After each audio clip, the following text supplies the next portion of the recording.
মাধ্যমিকের পরিমিতির ঘনক অধ্যায় থেকে একটা গুরুত্বপূর্ণ অঙ্ক, মানে আয়ত ঘন আর ঘনক মিলিয়ে একটা চ্যাপ্টার রয়েছে আমাদের 4 নম্বর অধ্যায়। তো সেখান থেকে একটা গুরুত্বপূর্ণ ছোটো প্রশ্ন। তো দেখো, আমি তোমাদের সুবিধার জন্য ঘনক এঁকেছি। তোমরা ঘনকের একটা উদাহরণ বলতে পারো লুডুর ছক্কা, অর্থাৎ যার 6টা তল থাকে আর প্রত্যেকটা তলই হচ্ছে বর্গক্ষেত্র।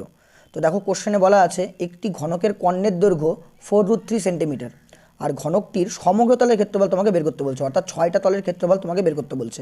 এবার প্রত্যেকটা তল কিন্তু বর্গক্ষেত্র। তো আমরা জানি একটা বর্গক্ষেত্রের ক্ষেত্রফল কত, বাহু স্কয়ার। তাহলে সমগ্র তল মানে কয়টা বর্গক্ষেত্র হবে, 6টা বর্গক্ষেত্র। 6টা বর্গক্ষেত্রের ক্ষেত্রফল তাহলে কী হবে, 6 ইন্টু বাহু স্কয়ার। বোঝা গেল? তার জন্য আমাকে বাহুর মান জানতে হবে। আর আমাদের এখানে কোশ্চেনে কন্ডিশনে দেওয়া আছে ঘনকের কর্ণের দৈর্ঘ্য হচ্ছে 4√3 সেন্টিমিটার।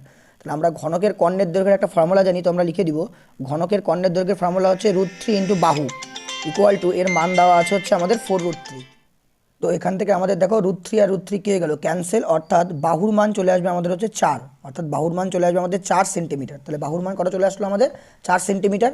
এবার আমাদের বের করতে বলছে ঘনকের সমগ্র তলের ক্ষেত্রফল। তো আমি লিখবো এখানে ঘনকের সমগ্র তলের ক্ষেত্রফল, ঘনকের সমগ্র তলের ক্ষেত্রফল। তো ঘনকের সমগ্র তলের ক্ষেত্রফলের ফর্মুলা আমরা প্রত্যেকে জানি, আমি একটু আগেও বললাম, 6 ইন্টু কত, বাহু স্কয়ার। বোঝা গেল?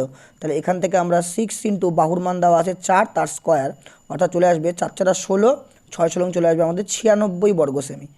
কত চলে আসবে আমাদের অ্যান্সার, 96 বর্গ সেমি। বোঝা গেল? খুবই গুরুত্বপূর্ণ অঙ্ক, মাধ্যমিকে অনেকবার এসেছে, দেখে নাও ভালো করে প্রত্যেকে। আর চ্যানেলটিকে সাবস্ক্রাইব করো, তাহলে প্রত্যেকে অঙ্কগুলো সহজভাবেই বুঝে নিতে পারবে।